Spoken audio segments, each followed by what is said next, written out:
This is mental wellness in the modern world. Our mission is to connect biblical and psychological principles to better understand ourselves and the world around us.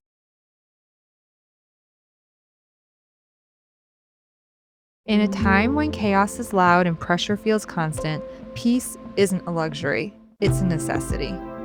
Mental wellness isn't just about surviving, it's about finding clarity, strength, and meaning in the everyday.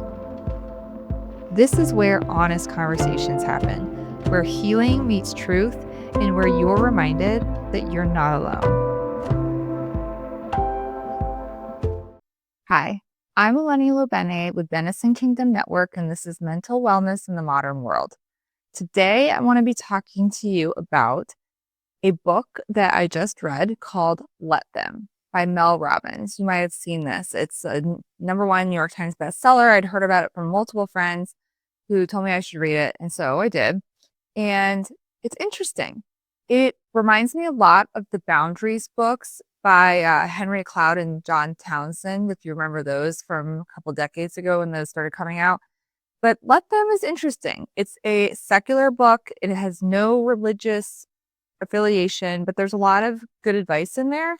And what's interesting is that the author, does not claim to have written anything original. She's very clear that she is writing from her life experience, that she's standing on the shoulders of giants, if you will, sort of relying on other people's expertise to write the book because she's not a PhD, she's not a counselor. And she also says that her concept of letting other people do their thing and not letting it bother you is rooted in some ancient wisdom from Stoicism, Buddhism, detachment theory, which is the psychological theory of creating space between yourself and triggers in your life.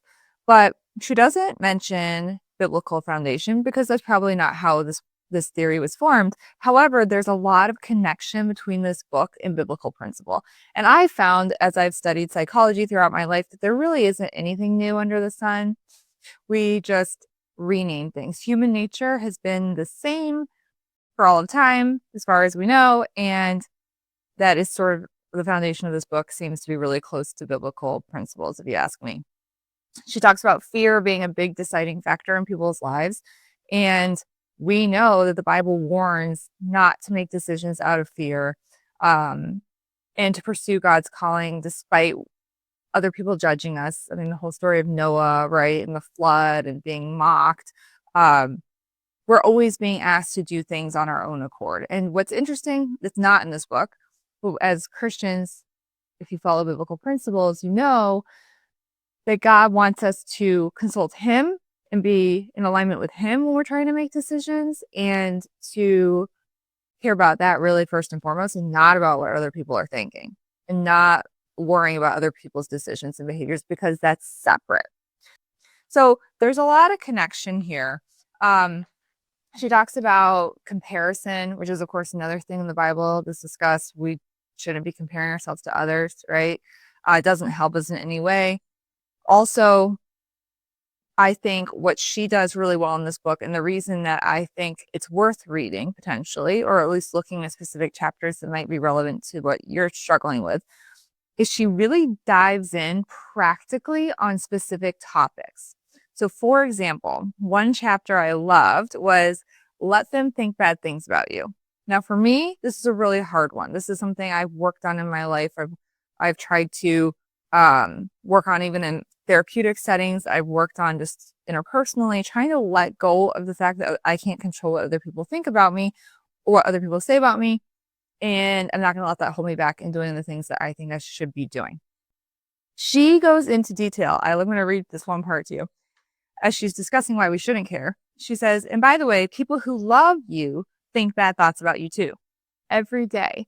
And then she starts talking about her family and how she thinks bad thoughts about people in her family. And of course, they're not like terrible thoughts, but they are little judgments, right? Because humans do that. Humans form opinions and judge each other. And we do that to the people we love too, if you really think about it, right?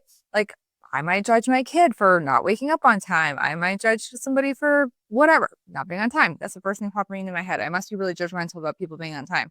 Um, but it's sort of like acknowledging this reality and therefore being able to let it go for yourself. And if you can let that go, then you can move forward and make decisions in life without worrying as much about what other people think. Another thing towards the end of the book that I thought was really powerful was spoke very directly about relationships. And she's basically saying, if you can't accept somebody for who they are, then maybe you need to just let them go. Right. And she's got this really clear, tough love approach of talking about relationships and talking about making decisions and saying you have to make a choice, and basically saying you shouldn't stay in a spiral. You should move forward with your life. You should control the things that you can control, right? So make decisions within your own realm of control. Stop trying to worry about other people, because that's not yours to control. That's between them and God. So all that to say, I thought this was an interesting book. I think Let Them is totally makes sense that this would be a bestseller. It gives people practical advice. It is mostly, I would say, like consistent with biblical principles and reason. And although obviously not written from that perspective. And I think if you have a specific area where you're struggling to not let other people control how you feel about things or how you're pursuing things, might be worth a read. I'm Eleni Lobene, and this is Benison Kingdom Network. Thanks for listening to Books on Brain.